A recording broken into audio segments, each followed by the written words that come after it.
নমস্কার। আজ আমরা আপনাদের সামনে উপস্থিত করব সরস্বতী দেবীর ইতিহাস সম্বন্ধে।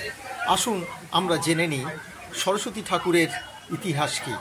আমরা অনেকেই জানি না এই অজানা তথ্য আজ আমরা, বিশেষ করে আমি, আপনাদের সামনে উপস্থিত করছি। সরস্বতী হলেন হিন্দু ধর্মে জ্ঞান, সঙ্গীত, শিল্পকলা, বাক্য, প্রজ্ঞা ও বিদ্যার্জনের দেবী। সরস্বতী, লক্ষ্মী ও পার্বতী হিন্দু ধর্মে ত্রিদেবী নামে পরিচিত। দেবীরূপে সরস্বতীর প্রথম উল্লেখ পাওয়া যায় ঋগ্বেদে।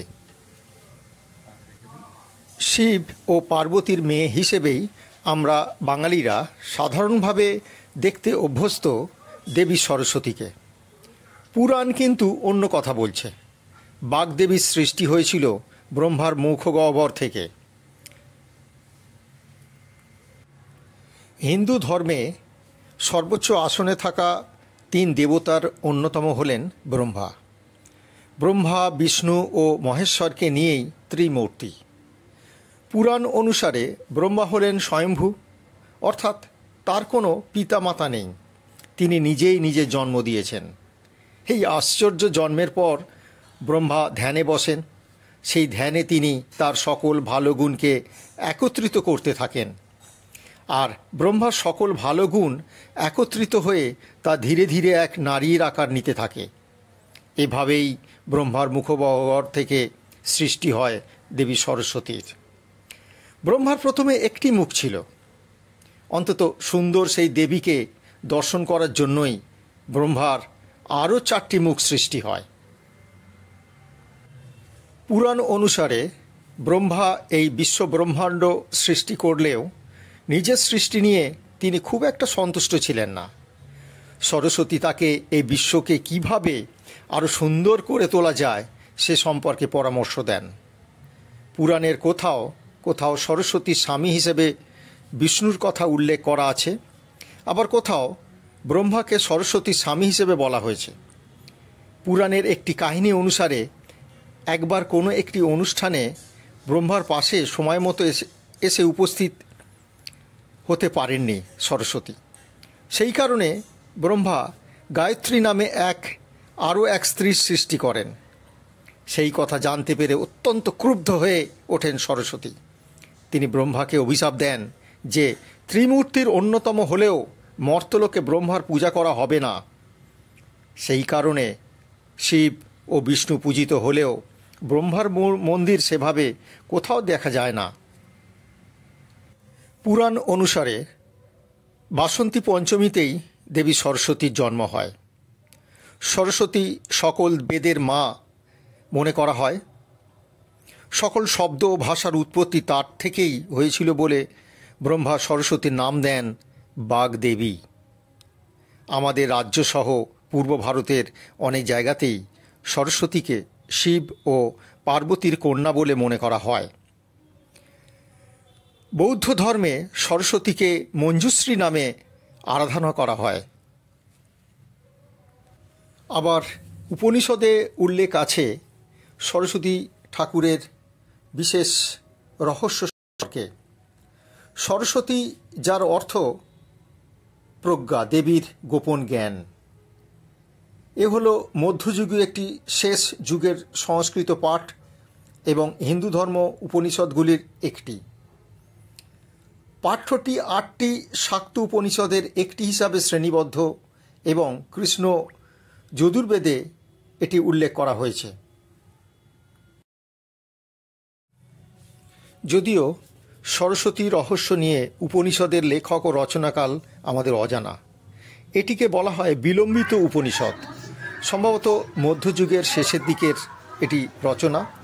পাঠটি সম্ভবত অন্যান্য শাক্ত উপনিষদের মতো একই সময়ে, বলা যেতে পারে প্রায় 12 থেকে 15 শতাব্দীর মধ্যবর্তী সময়ে রচিত হয়েছিল। সে যাই হোক, আমরা উপনিষদে বিশেষ কিছু ব্যাখ্যা সরস্বতী ঠাকুর সম্বন্ধে জানতে পারিনি। যাই হোক, সরস্বতী ঠাকুর সম্পর্কে আমরা সংক্ষিপ্ত একটু ইতিহাস আপনাদের জানালাম। আজ আমরা উপস্থিত হয়েছি বিজয়পুর সুরেন্দ্রনাথ বিদ্যাপীঠে।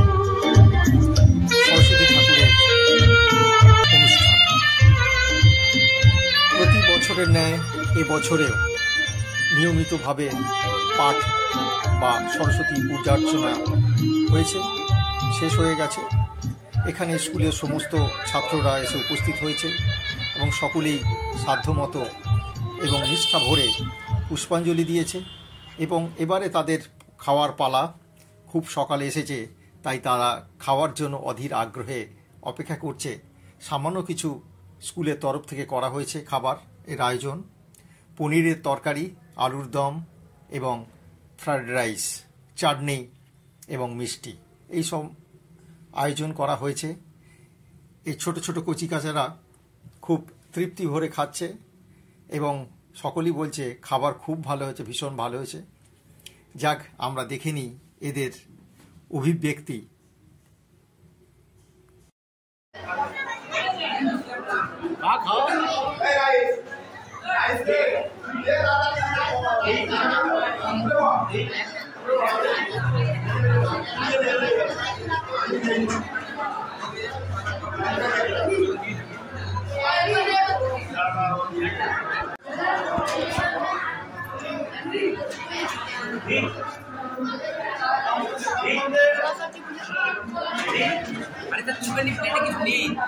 नहीं तो कोई भी नहीं आप अच्छा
অবস্থা চিনতে পারছেন?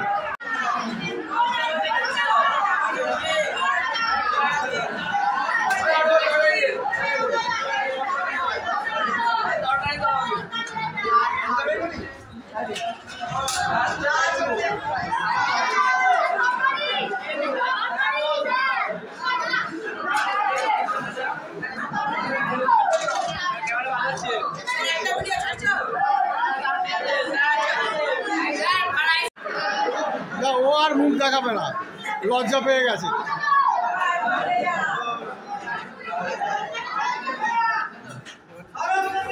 পুষ্পাঞ্জলি দেওয়ার পরে এরা খুবই তৃপ্তি করে খাচ্ছে, দেখে খুব ভালো লাগছে।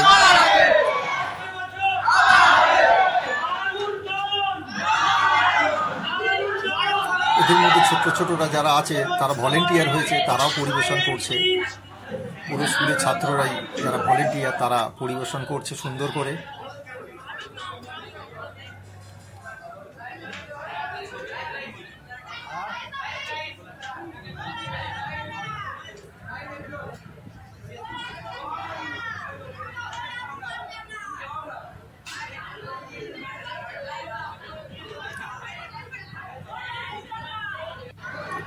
আমাদের স্কুলের প্রাক্তন মাস্টারমশাই মানিকলাল বসু মহাশয় আমাদের স্কুলে আজ এসেছেন। ভালো লাগলো যে ওনার আমন্ত্রণে উনি এসেছেন, সাড়া দিয়েছেন। খাবারের সঙ্গে সঙ্গে ফোনও ঘাঁটতে হবে দেখছি, তার মানে সারাক্ষণ ফোন ছাড়া চলে না, খেতে বসেও ফোন।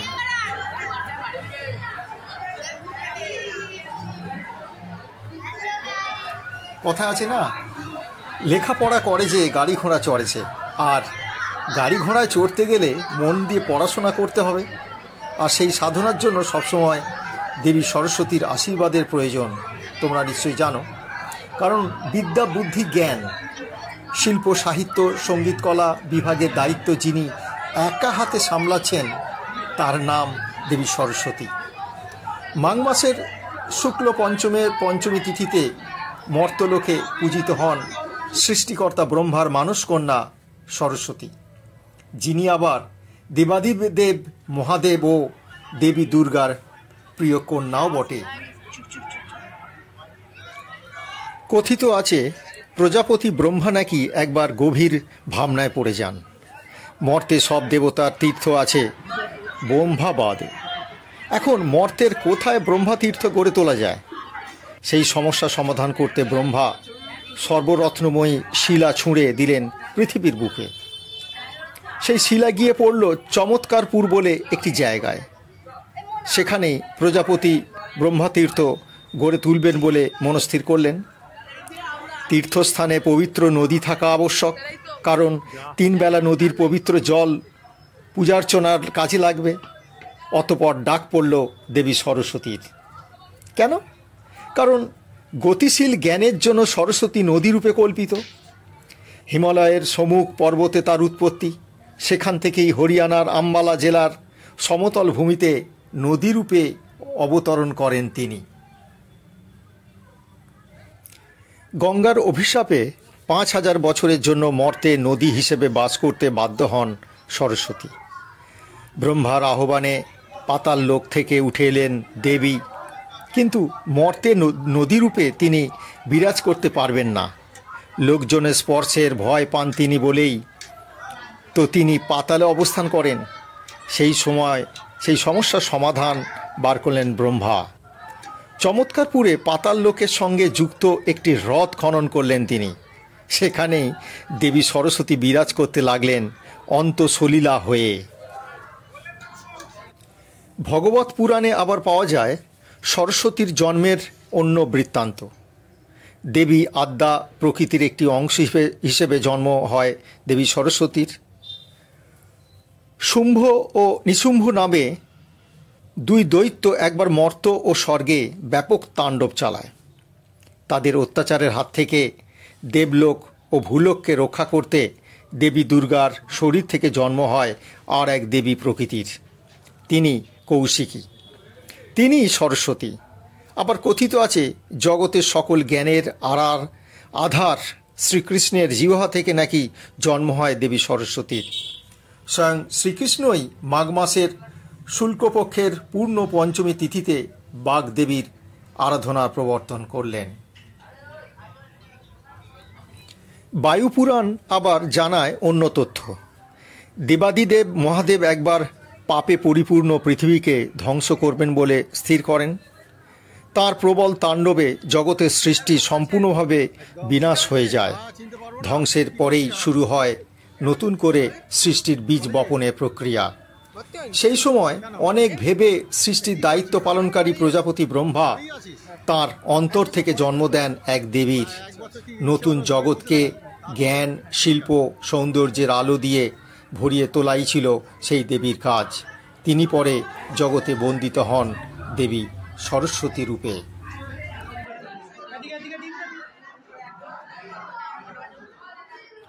আমি মোহন পাল, গুজাপুর সুরেন্দ্রনাথ বিদ্যাপীঠের দর্শনের শিক্ষক। আমি আপনাদের সামনে তথ্য তুলে ধরলাম। নমস্কার।